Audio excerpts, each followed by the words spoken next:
Welcome to the Sky Podcast.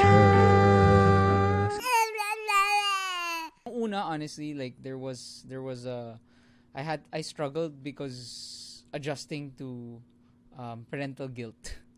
Kasi before I'd go to our office. I go home. Before, what I would do is, sige, I'll leave the house at 4:30 in the morning, be at the office by 5, and then para I can go home at 1 p.m. Ganun yung schedule ko every day. And so what would happen was, at least there would be a section of my day na purely at work, and and your mind was just there. Mind was there, and then I'd go home, and then okay, time with the kids. It was such a hard adjustment na biglang I know they're just outside. So parang and ako, I'm parang you feel like, what am I doing in this room? Parang am I a bad parent na, let's say I'm working on something and like I hear like Vito or Pancho's just outside, and I why am I doing ganyan? So that was a big adjustment. Pero so anyway, to answer your question, I think tama si Saab, like of course we wouldn't want this, but that's the blessing that we see in this experience. Parang wala na. This is, I think, an experience of a lifetime, especially for a new father like me.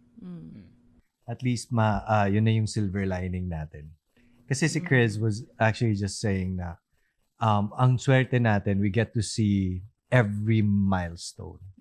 Every new word he says, every new step he takes. We don't have to hear it from the yaya. Uy, ma'am, si Scotty, nakakaano na siya today. Like, we're there to see it, which is amazing. We can't compare it to anything else because we haven't tried, but yeah, I totally get you also, Jim, because that's you, love. Like, when you're working in your room and you hear Scotty and me playing outside, diba?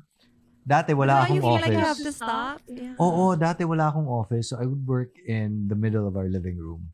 So, ang hirap to keep your focus when you see Chris and Scotty playing, or like parang sobrang tagal mo rin matapos magtrabaho kasi you're always distracted all the time. Kasi parang switch na ka na naman from work mode to dad mode to like playing mode or whatever. Yeah. Me naman before, I never got work done. Like, I completely no work. Let go. Kasi kid, because there's also mom guilt.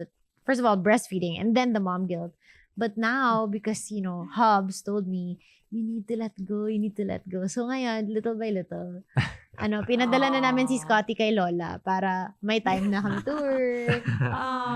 That's nice. Yeah, kasi sa kanya is the only time she works is when Scotty was sleeping. And that's like 2-3 hours a day. So parang it's affecting a lot of things. And nasistress siya lalo kasi the work. You know how clients always say, oh, you want to meet to discuss the brief? You want to meet? I'm like, don't meet with me. I can only meet at night. Yeah. That's why our podcast is also at night kasi tahimik yung bahay. Yeah. Hindi kami pwedeng wake up with Slater and Chris. Yeah. Kami may ang ginawa naming style.